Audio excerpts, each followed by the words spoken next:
Welcome back to the Deep Dive. Today we are taking a look at a book that claims to be a blueprint for survival. And I'll just say it right off the bat, the premise of this one is, well, it's going to wake a lot of people up. Oh, absolutely. It's incredibly provocative. Right. The core idea here is that the modern world is basically crumbling around us. We're talking everything from crashing airplanes to failing tech startups. And the author argues this is happening because society has systematically waged a war on male competence and biological leadership instincts. Yeah, it's a heavy thesis. But the author, Conrad Riker, he actually brings a mountain of data, history, and tactical analysis to back it up. The ebook is called Strategic Mission Command, Off-Track Tactic Empowered Decentralization. It's a mouthful, but a really incisive read. It is. And look, before we get into the weeds on this, if you are the kind of guy who feels that rot in our institutions, like, if you're looking for that red pill explanation of why the military or the boardroom feels so broken right now, you really need to pause this, go to Amazon Kindle or Google Play Books, and buy this ebook immediately. You want the full, uncensored blueprint. Seriously, hit pause right now. And while you're at it, like and subscribe to our show so you don't miss these kinds of ultra-long deep dive breakdowns. Then go get the book. Because Riker is not pulling any punches. He explicitly says this is a manual for men who are tired of being infantilized. Exactly. So let's set the stage for you. Our mission today is to understand the history of our institutions before they were what Riker calls captured by feminists and Marxists. Right, he doesn't shy away from the controversial terms. Not at all. We are going to explore the author's take on the biological imperative of male command. Riker says right in the preface that he is not here to coddle insecurities. This is about survival, not feelings. Which brings us right to the first major point of the book, the collapse. Riker argues we've shifted from a culture of command to a culture of consensus. And the results, according to the book, are lethal. He starts by diagnosing the collapse of competence in modern organizations, arguing that quote-unquote feminized leadership has replaced decisive action with just endless bureaucracy. Lethal is exactly the word. He uses the Boeing 737 MAX disasters as his ultimate case study. Now, obviously, we've all seen the news about the software glitch. It's an MCS system, right? Yeah, the MCS. But Riker digs into the internal corporate culture that allowed those glitches to just slide by. He points out that engineers actually warn management about the flaws. But those warnings were ignored. Completely ignored. And why?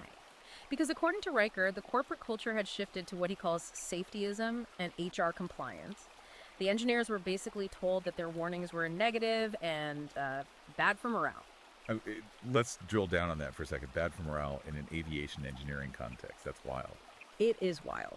But Riker argues that in a traditional masculine command culture, a warning about a fatal flaw is treated as high-value intelligence. You know, you want to know if the wing might fall off. Right, you fix the problem. But in a feminized consensus culture, he argues that a warning is treated as bad vibes. It disrupts group harmony. So because no one had the masculine authority, what he calls command presence, to just stand up and say, stop the line, this plane does not fly, 346 people died. So his actual point is that a culture of inclusivity and HR compliance literally killed those passengers because they prioritized emotional comfort over hard objective truth. That is the chilling perspective he presents, a shift from is this true to is this nice. Yeah. And he contrasts this very vividly with NASA, but, you know, not the NASA of today. Right, the Apollo era NASA, the Gene Kranz failure is not an option era. Precisely. He paints this incredible picture of the control room during the Apollo 13 crisis. It's just a room full of men in short-sleeved white shirts, skinny ties, chain smoking, calculating with slide rules. And it was a rigid hierarchy.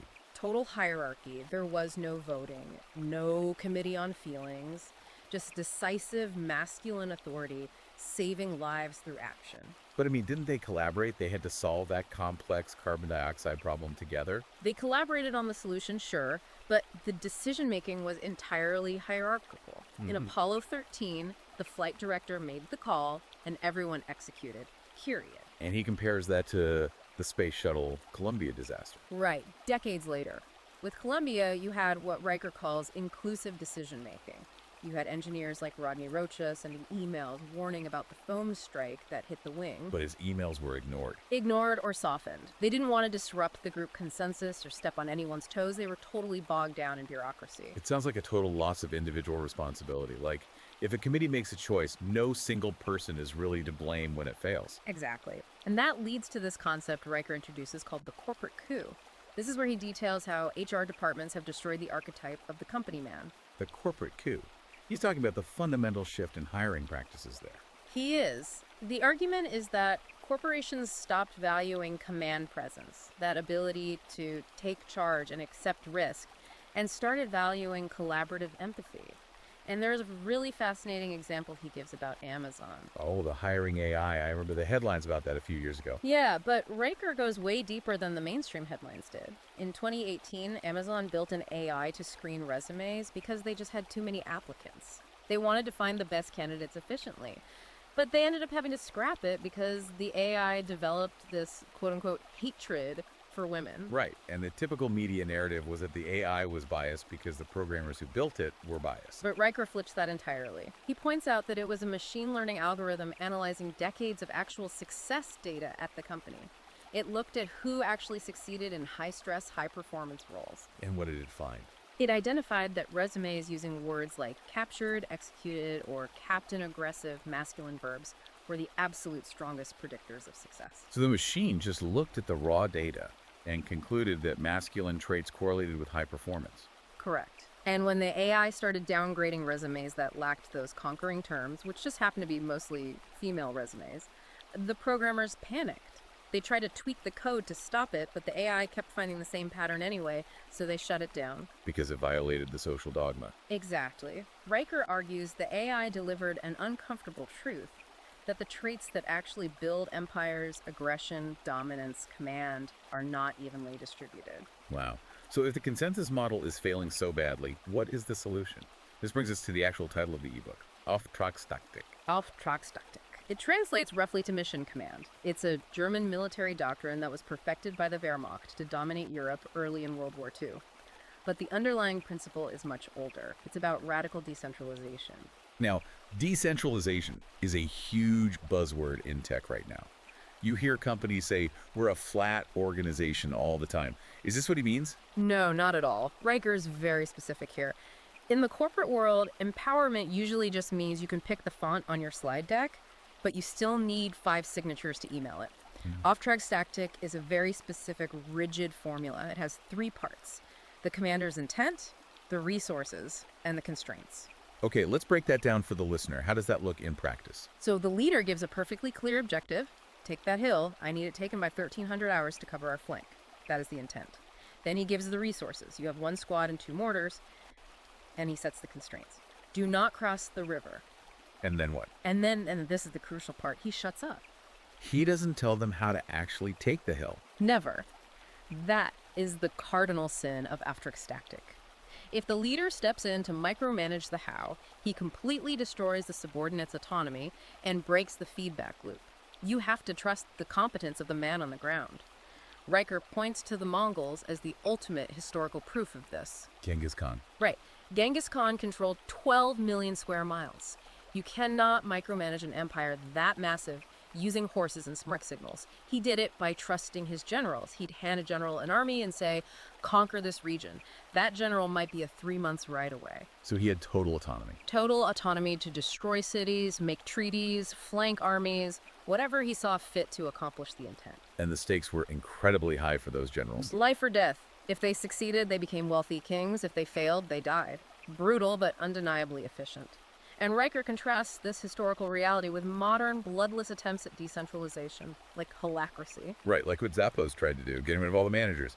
And it was a total disaster. Riker says it failed because it was decentralization without the masculine hierarchy of intent. It just devolved into chaos because nobody knew what the actual mission was. But then he contrasts that failure with Elon Musk at SpaceX. Musk as a modern practitioner of Auftragstaktik. Exactly. Riker presents Musk as someone who operates purely on commander's intent. He sets a seemingly impossible goal get to Mars, and then he ruthlessly removes obstacles. He sleeps on the factory floor. He completely ignores HR norms. He trusts the guys on the ground. Right. When SpaceX engineers see a problem, they are authorized to fix it right then and there. They don't form a committee to discuss the feelings of the bolt. They just fix the bolt. And Riker argues that's why SpaceX is absolutely lapping legacy aerospace companies that are drowning in inclusivity seminars. Which brings us to arguably the most controversial section of the book. Chapter 1 is literally titled primacy, the biological imperative of male leadership. This is where Riker directly challenges the modern narrative. It's the absolute foundation of the book. Riker's argument is that male leadership isn't just some social construct we invented to oppress people, it's a biological imperative. The phrase he uses constantly is, nature doesn't care about your pronouns. And he backs this up. He's not just ranting, he brings in specific studies. He does. He heavily references a 2022 study from Nature Human Behavior regarding male risk assessment. The data suggests that male brains, specifically the amygdala reactivity, are biologically wired for threat neutralization, basically the fight response. So when a threat appears, the male brain is lit up to confront and destroy it. Exactly. Whereas female biology, according to the studies he cites, is wired more for tend and befriend. It prioritizes social cohesion and protecting the group dynamic. So he's arguing that men are essentially hardware optimized for crisis management and warfare. That is the claim. And he extends on this anthropologically with the hunter argument. Men evolved to lead the hunt and take lethal risks. Because if you failed on the hunt, you didn't just get a bad performance review, your tribe starved. He also brings up primate behavior, right? The story of Figgin the chimpanzee. Yeah, from Jane Goodall's research. Figgin eventually became the alpha of his troop, but Riker focuses on how he did it. It wasn't by consensus. It wasn't through voting or being the most empathetic chimp. He seized power. He seized it through complex strategy, physical aggression, and forming tactical male alliances to violently overthrow the previous alpha. Riker's point is that this biological drive for dominance and hierarchy is literally in our DNA. We share 98% of our DNA with chimps. We might wear suits and sit in cubicles now, but that primate brain is still in there, waiting for a mission. And naturally, this leads to his take on what he calls the matriarchy myth, especially regarding women in combat. I imagine he takes a very hard line on integrating military units. It's a very hard line. He views it as a dangerous failure that puts political ideology above actual survival. He cites concrete data from the Marine Corps mixed-gender unit simulations and the Swedish military's recent struggles with load-bearing in Arctic conditions. So ignoring the physiological reality. Right. His argument is that society is shaming men for quote-unquote toxic masculinity. But then, as he puts it, we demand that exact same aggression the second the wolf is at the door. The classic double bind. Society hates the warrior right up until the enemy is at the gates. Precisely. And Riker argues that systematically suppressing this warrior instinct is what's actually creating the modern crisis of male mental health, which leads us perfectly into segment 4, the war on men and the therapy state. Yeah, chapter 6, duty over feelings. That chapter really stood out because you see this push everywhere now in corporate culture for everyone to be constantly vulnerable, to sit in circles and share their trauma. Riker despises it. He argues that therapy culture is effectively domesticating men. He doesn't view emotional intelligence training as a valid corporate skill. He views it as a weapon designed to neuter male assertiveness. And he ties this domestication directly to the fatherless crisis, the lack of that masculine template at home. It's central to the societal collapse he's diagnosing. He talks about the paterfamilias, the traditional Roman concept of the father as the absolute head of the unit.